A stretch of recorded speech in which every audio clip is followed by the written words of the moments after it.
Quarter Confessions was written? No, it was all real life reality TV documentary.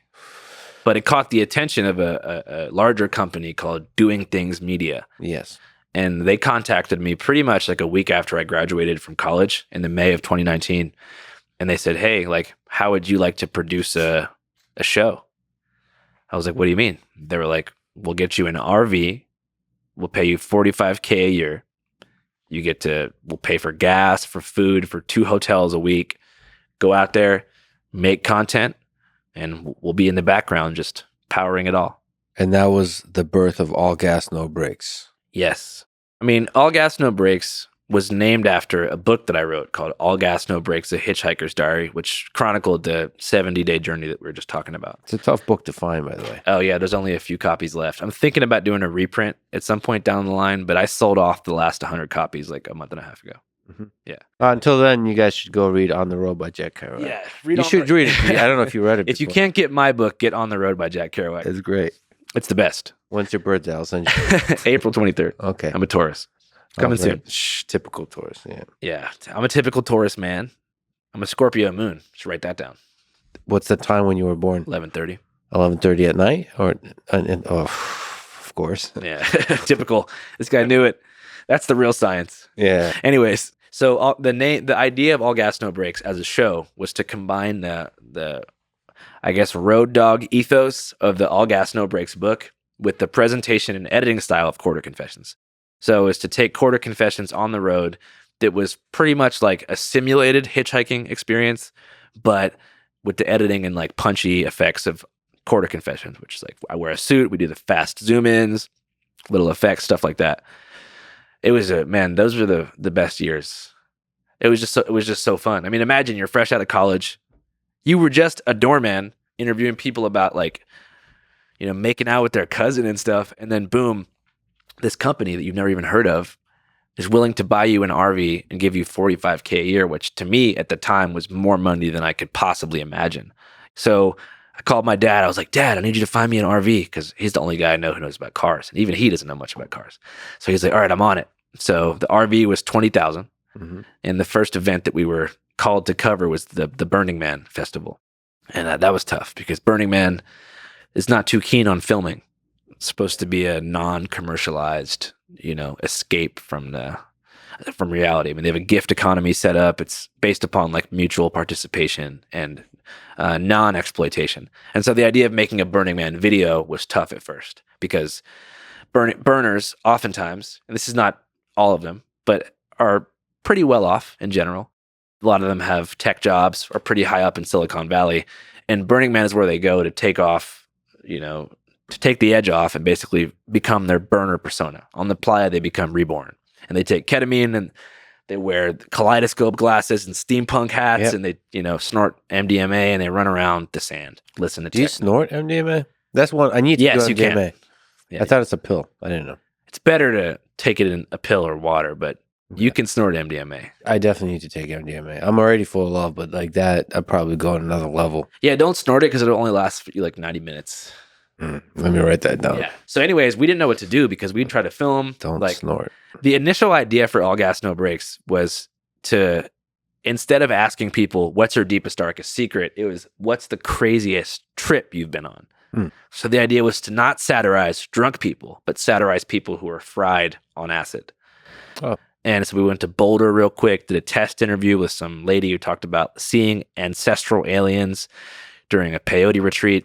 And so it's pretty easy to extract trip reports from hippies and, gutter punks and stuff like that, or oogles. So we go to Burning Man. We start asking people like, what's your craziest trip story? And they didn't have the same type of free-flowing storytelling style that like a on-the-street crust punk in New Orleans might have, where they're like, I don't give a fuck, I'll tell you whatever. These people were very bottled up about what they were willing to disclose. So we went on Burning Man Radio and we did a broadcast and we said, hey, we're psychedelic journalists. It was me and my friend CL at the time. I said, we're psychedelic journalists. We're parked on 10 and I, which is a cross street in Black Rock City. And we said, we have a 1998 Catalina Coachman Sport. It's an RV. We've set up a podcast studio. We're doing a show about psychedelic voyages. Yeah. So lo and behold, 2 hours later, we had 10 people lined up at the RV. Nice. Willing to talk. So that vetted people in advance for us. And so we did a couple interviews, and that was that. Well, what were some of the stories from the trip reports? There was this lady named Rasma who said that she was known in several circles in Berkeley for being multi-orgasmic and could create multiple repeated climaxes using only her mind by like squinting her eyes and squeezing her eyes together so much that like the pleasure spiral just, went crazy. I feel like I talked to several people like that at Berkeley. Yeah. You know what I'm talking about. Not that. Well, yeah, that lady. I think she manifests herself in many forms. Yeah. Right. So, but still, it was on the cruder end. There was one guy named Kimbo Slice was his burner name. He talked about taking a shit after taking like a quarter of mushrooms and how he was like seeing his childhood and visualizing his past life, as the turds were flowing into the toilet, and just talks about the psychedelic union between pooing and taking shrooms. So he was very visual with his words. Yeah, so there was stuff like that. I interviewed Alex Gray, which was super cool, about his first trip in San Francisco when he was in 1971, shortly after the Summer of Love. I got to do some pretty cool interviews, but still it was a semi-ambush style. I wouldn't say that we were doing journalism yet. It was still comedic video work, Was there a narrative that tied it together? It's like really just a trip, comedic almost with the interview, and then I go Burning Man, and then it's on to the next one. So I guess that could give a loose structure, but it's just like a punch-in slapstick thing. Everything was going good until we interviewed this guy named DJ Soft Baby. He was wearing a golden leotard with, once again, kaleidoscope glasses, shirtless, dancing, and he was eating chowder out of a plastic bowl. And he was like, this chowder's so fucking good. He's like, this is the best chowder I've ever had in my life. And he starts putting the chowder on his face. And he's like, I want the chowder all over me. Yeah. And so we just go, hey, man, can you just do a dance for us real quick, just for some B-roll? He does a dance. We post it on Instagram the next morning. Doing Things Media CEO calls me, Reed. He says, all of our pages are down. And he's like, that guy you filmed dancing last night on drugs, putting chowder on his face, that guy's at the top of MIT. Top of MIT. I don't understand what that means. Went to That's like saying, my brother's a rocket scientist. He's like head of NASA or whatever. Well, I mean, the guy knows people in Boston. Okay. Not in the Whitey Bulger sense, but in the reverse sense. I have trouble believing that DJ Soft Baby. Oh, DJ Soft Baby was major. It could have been Harvard. It could have been, but it wasn't UMass. Listen, I don't think there's anybody that's at the head of MIT who's putting what was it all over his face? Chowder. Well, then you haven't been to Burning Man yet. Okay, I'm not been to Burning Man. So, but I would have to consult my colleagues at MIT if they know DJ Soft Baby. So whoever it probably was Harvard. Let's put it on them. Okay, the top of Harvard. So he made some calls, to the tops, to the heads of big tech, and got all the Doing Things Media pages taken down. At the time, that was like a vast network of pages, and we ended up having to take obviously the video came down. And he held the entire network of Instagram pages hostage. And so that was he made us agree to never post that video again, and then somehow got all of our pages reinstated.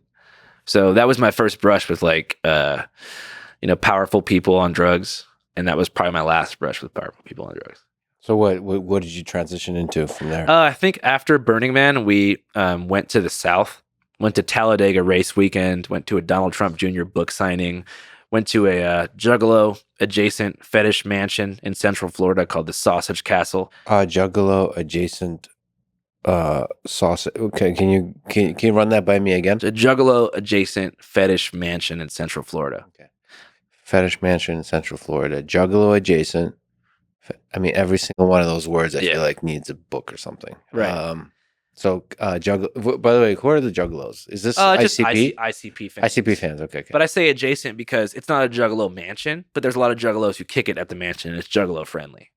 Oh, okay. Juggalo friendly. Yeah, because they get made fun of in a lot of places. Oh, so it's not, okay, got it. And Juggalos say outrageous shit, and they embarrass themselves and they fight a lot. So they're on the FBI's gang list, which, if you ask me... ICP or the Juggalos? The Juggalos. Who is the head of the Juggalos? It would be Violent J and Shaggy 2 Dope. But there's associated acts like Twisted, and there's a whole rabbit hole. Honestly, Tech Nine is sort of a part of that. Tech Nine. I don't know who that is. Should I know? He's who that is? he's actually one of the top selling touring rappers, despite having sort of not that many streams. Tech Nine is like he's got a huge cult following in Missouri. This is like the Juggalos started in Warren, Michigan. We should also say ICP, Insane Clown Posse. So this is a thing. This is a movement. Oh yeah, if you went to Seattle right now and punched a cop and they booked you in county jail, you may end up running with the Juggalos. Running with the Juggalos. They're a presence in Pacific Northwest prison system, from what I've heard. Can you tell a Juggalo from like a distance? Well, they say whoop whoop. So if you see a Juggalo, they'll say that.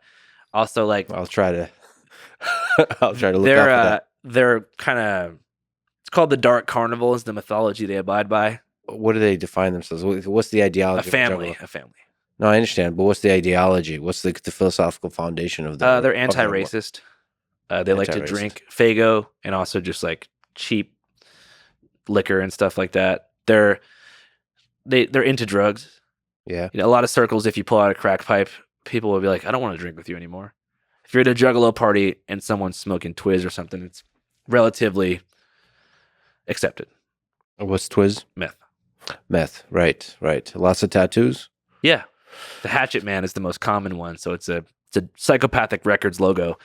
It's a cartoon of a clown wielding a hatchet.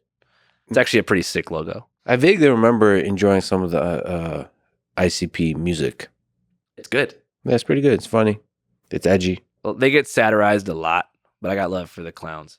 And also, so when All Gas No Brakes transitioned away from, rich elite drug parties and into like the South, that's when the fun really started to happen.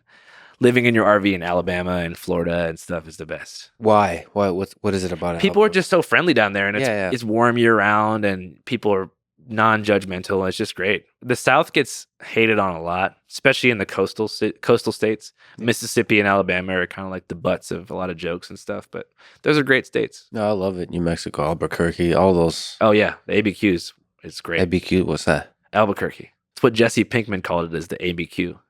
Oh shit! The depth of references you bring to the table is intense. It's okay. I met a lady in Albuquerque when I was traveling across the United States, and she said, "Take me with you." I said, "I'm sorry, ma'am, I can't." Yeah, but I think about that lady. I think you made the right call. I don't know.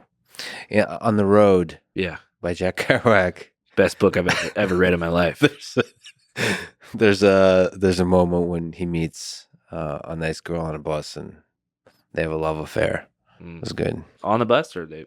No. They went to California. Well, yeah, and there was a love affair on the bus, but it wasn't sexual. It was just romantic. It was in the air. It was in the air, which there is something in the air on the bus, like a Greyhound megabus, that type of situation. There's certainly something in the air.